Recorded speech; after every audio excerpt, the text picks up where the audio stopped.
Tere tulemast, kallid kalad! Siin on teie septembrikuu esimese poole ülevaade.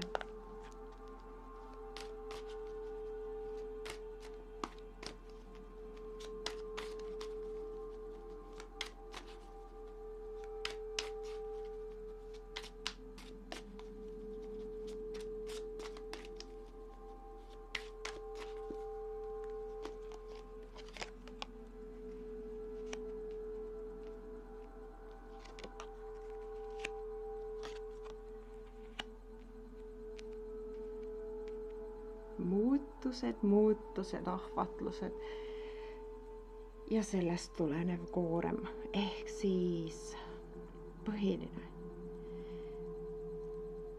Suur muutus on käimas ja selle asemel, et seda nautida, võtate seda kui kohustust, kui koormat, kui mingisugust asja, mille peab ruttu kaelast ära saama või mille peab ära tegema. Te olete võtnud enda kohustuseks asjad, mis ei ole üldsegi teie kohustuste hulka kuuluv. Te kannate kellegi teise ülesandeid, koormaid selle asemel, et enda asjadega tegeleda. See on ahvatlev, aga enda jaoks hävitav.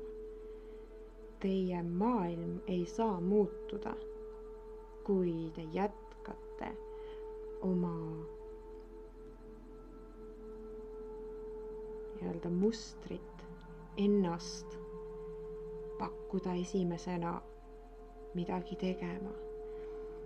Kui te jätkate seda mustrit olla alati viimane. Las teised lähevad ees, küll ma saan, küll ma jõuan. Ja kui siis ilma, et jälle jäin ilma, mis sest ikka, oskan ilma ka olla. Ehk siis te ei suuda ennast panna esikohale ja just nagu muutust nautida ja sellele jõudu anda. Te teete sellest enda jaoks mingisuguse keerulise ja raske olukorra ja siis jäätegi tiirutama sellesse nii-öelda kohustuste võtmise energiasse. Sellesse energiasse, mis sunnib ja jälle teid ohvriks tooma enda aega ja oskusi kellegi teise heaoluks. Aga milleks?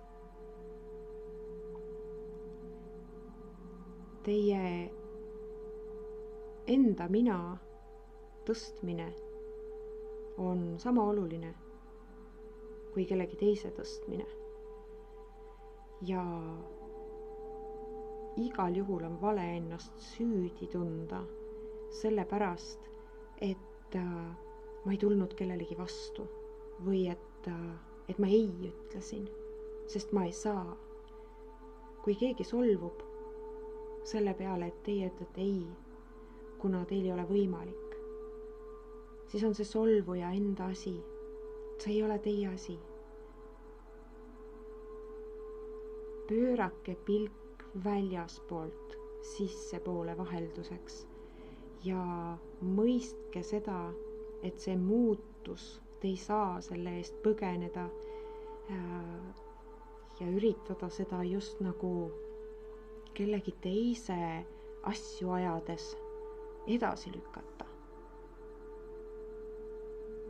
Ahvatlus on suur, ahvatlus on tohutu, just nagu tahaks hoida kinni sellest vanast, tahaks mitte kaasa minna nende muutustega, aga te ei pääse sellest. Kas te lähete praegu omal jalal ja oma tingimustel või te lähete kellegi teise tingimustel pika aja vältel ja põlvedel. Ehk siis te peate mõistma, et aeg on ressurss, mis on meil kõigil piiratud. Ja kui me selle aja kulutame kellegi teise elu paremaks tegemiseks või siis enda näitamiseks kõige paremast küljest, kellegi ootustele vastamiseks, siis see aeg on valesti kulutatud. See aeg ei ole kulutatud teie enda elu paremaks tegemiseks, vaid kellegi teise tingimustele vastamiseks. Väga suur mõtlemise koht. Aitäh ja olge hoitud!